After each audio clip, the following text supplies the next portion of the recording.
Ay, sige. Blood. 1, 2, 1, coronary 2, to 3, 4, 5. So, blood comes into your right atrium from your superior vena cava and your inferior vena cava. Sa superior vena cava, mayroon dalawang branches. Diba yung dalawang brachiocephalic, the right and the left brachiocephalic, joining together to form your superior vena cava.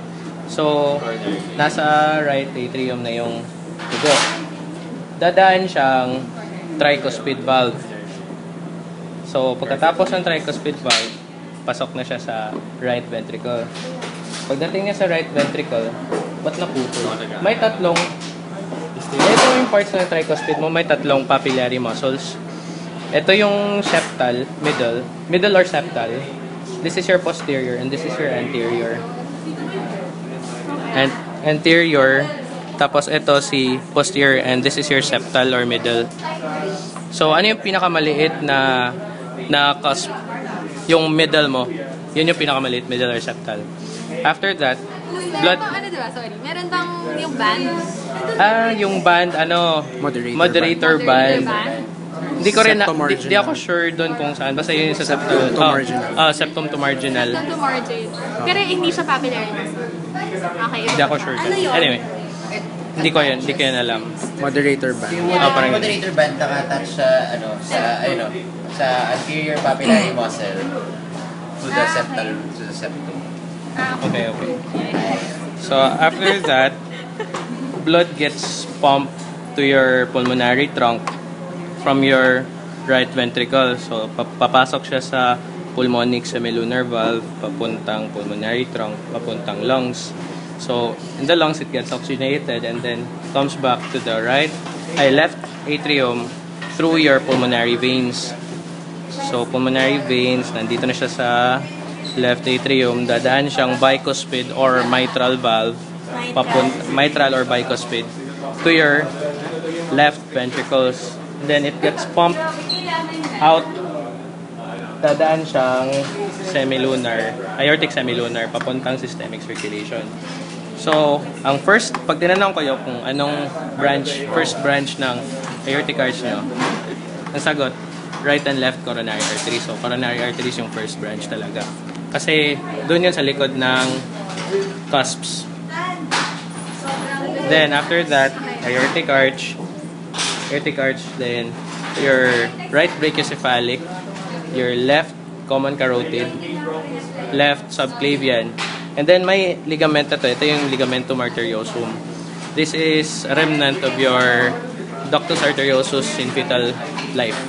So, after birth, nagko-close to. Kung hindi to nagko-close, you will present with selective cyanosis. Selective cyanosis, yung paa mo lang nagbo-blue. Kasi mayroong pang blood supply yung mo. So, nako-correct lang yung cyanosis na yun pag meron kang pulmonary congestion. Kasi hindi na siya babalik sa pulmonary trunk kung meron kang pulmonary congestion. Kung wala, nagsa-cyanosis ka. Asa yung pulmonary trunk? Ito. Artery.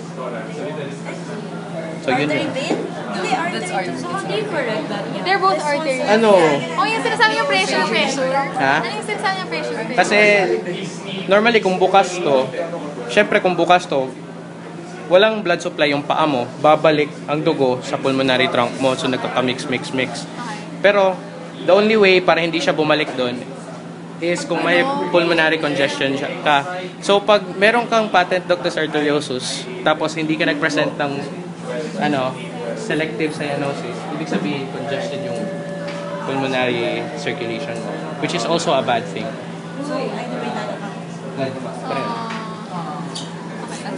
Pero basta at least hindi babalik. SA node mo. After that, AV node, atrioventricular. So, your AV node is between your right atrium and right ventricle. So, AV nodal. After that, meron kang marginal branch, di ba? May marginal branch. Tapos, meron siyang parang posterior interventricular. So, pag merong posterior interventricular sa right, pwede mo masabing right dominant ang heart mo. Diba? Kung sa left naman, galing left dominant ang heart mo. Kasi yung posterior interventricular yung nade-determine. Sa left naman, sa left coronary, diretso siyang LAD, left anterior descending or your anterior interventricular artery. Tapos, ito yun. Tapos ito, diagonal branches. Diagonal branches to. Ito, Pag anterior, meron kang descending, tsaka may diagonal. left anterior descending or your interventricular, anterior interventricular. Tapos, you have your circumflex artery.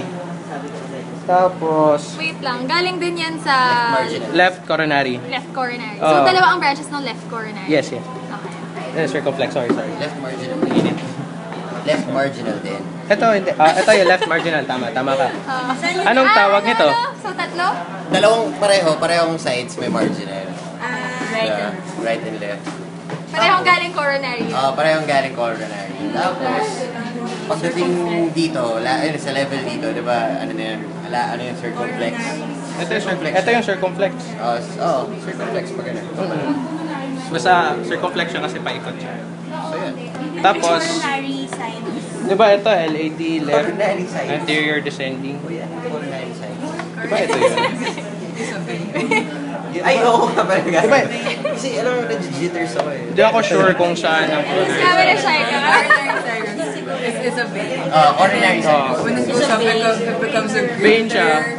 Ay, Great cardiac vein. great cardiac vein. Tama. Nasa yung lesser, this cardiac. Hindi ka na. The baby vein that drains the right atrium into the Into right. the right, the What's it smallest. called? Smallest. Smallest cardiac. Cardiac vein. Saan yun dyan?